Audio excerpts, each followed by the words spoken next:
ಪ್ರಾಮಾಣಿಕತೆ ಅನ್ನೋ ಪದ ಎಷ್ಟು ದೊಡ್ಡದು ಅಂದ್ರೆ ಅದಕ್ಕೆ ಬೆಲೆ ಕಟ್ಟೋಕೆ ಸಾಧ್ಯವಿಲ್ಲ. ಹಾಗೆ ನಮ್ಮಲ್ಲಿ ಪ್ರಾಮಾಣಿಕತೆ ಅನ್ನೋದು ಇದ್ರೆ ಒಂದಲ್ಲ ಒಂದು ದಿನ ಅದಕ್ಕೆ ಬೆಲೆ ಗೌರವ ಸಿಗುತ್ತೆ ಅನ್ನೋದಕ್ಕೆ ಈ ಮಹಿಳೆಯೇ ಸಾಕ್ಷಿ ನೋಡಿ. ಹೌದು, ಇವರು ತಮಿಳುನಾಡಿನ ಪೌರಕಾರ್ಮಿಕ ಮಹಿಳೆ ಪದ್ಮ.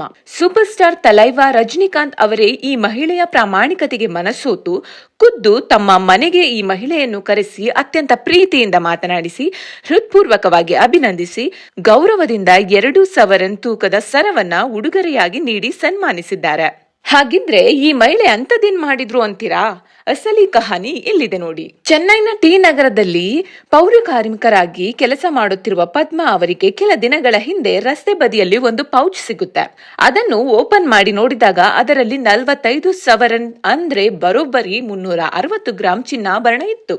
ಆಗ ಒಂದು ಕ್ಷಣವೂ ಯೋಚಿಸದೆ ಪದ್ಮ ಅವರು ತಮ್ಮ ಮೇಲಾಧಿಕಾರಿಗಳಿಗೆ ಮಾಹಿತಿ ಕೊಟ್ಟು ಬಳಿಕ ಆ ಚಿನ್ನಾಭರಣಗಳಿದ್ದ ಪೌಚ್ನ ಪಾಂಡಿ ಬಜಾರ್ ಪೊಲೀಸರಿಗೆ ಒಪ್ಪಿಸಿದ್ರು.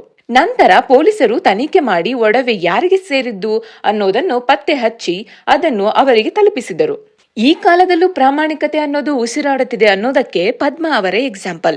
ಇವರ ಈ ನಿಸ್ವಾರ್ಥ ಗುಣವನ್ನೇ ಮೆಚ್ಚಿ ಸೂಪರ್ ಸ್ಟಾರ್ ರಜನಿಕಾಂತ್ ಅವರು ಪೋಯಸ್ ಗಾರ್ಡನ್ ನ ತಮ್ಮ ನಿವಾಸಕ್ಕೆ ಆಹ್ವಾನಿಸಿದರು. ರಜನಿಕಾಂತ್ ಶಾಲು ಹೊದಿಸಿ ಸನ್ಮಾನಿಸಿ 2 ಸವರನ್ ತೂಕದ ಓಂ ಪದಕವಿರುವ ಚಿನ್ನದ ಸರವನ್ನು ಗಿಫ್ಟ್ ಆಗಿ ನೀಡಿದ್ದಾರೆ. ಇನ್ನು ಅನೇಕ ಮಂದಿ ಈ ಮಹಿಳೆಯ ಪ್ರಾಮಾಣಿಕತೆಯನ್ನು ಕೊಂಡಾಡೋದ್ರ ಜೊತೆಗೆ ಆಕೆಯನ್ನು ಅಭಿನಂದಿಸಿ ಸೂಪರ್ ಸ್ಟಾರ್ ಬಗ್ಗೆ ಮೆಚ್ಚುಗೆ ವ್ಯಕ್ತಪಡಿಸಿದ್ದಾರೆ. ಇನ್ನು ರಜನಿಕಾಂತ್ ಅವರಿಂದ ಗೌರವ ಸ್ವೀಕರಿಸಿದ ಪದ್ಮ ಅವರು ಮಾತನಾಡಿ, ನಾನು ರಜನಿಕಾಂತ್ ಅವರ ದೊಡ್ಡ ಅಭಿಮಾನಿ. ಅವರನ್ನ ಭೇಟಿ ಆಗ್ತೀನಿ ಅಂತ ಎಂದೂ ಅಂದುಕೊಂಡಿರಲಿಲ್ಲ. ನನ್ನ ಕಷ್ಟದ ಬದುಕಿನಲ್ಲಿ ಈ ಭೇಟಿ ಮತ್ತು ಅವರು ಕೊಟ್ಟ ಗೌರವವನ್ನು ಮರೆಯಲು ಸಾಧ್ಯವೇ ಇಲ್ಲ ಎಂದು ಭಾವುಕರಾದ್ರು ಪದ್ಮ.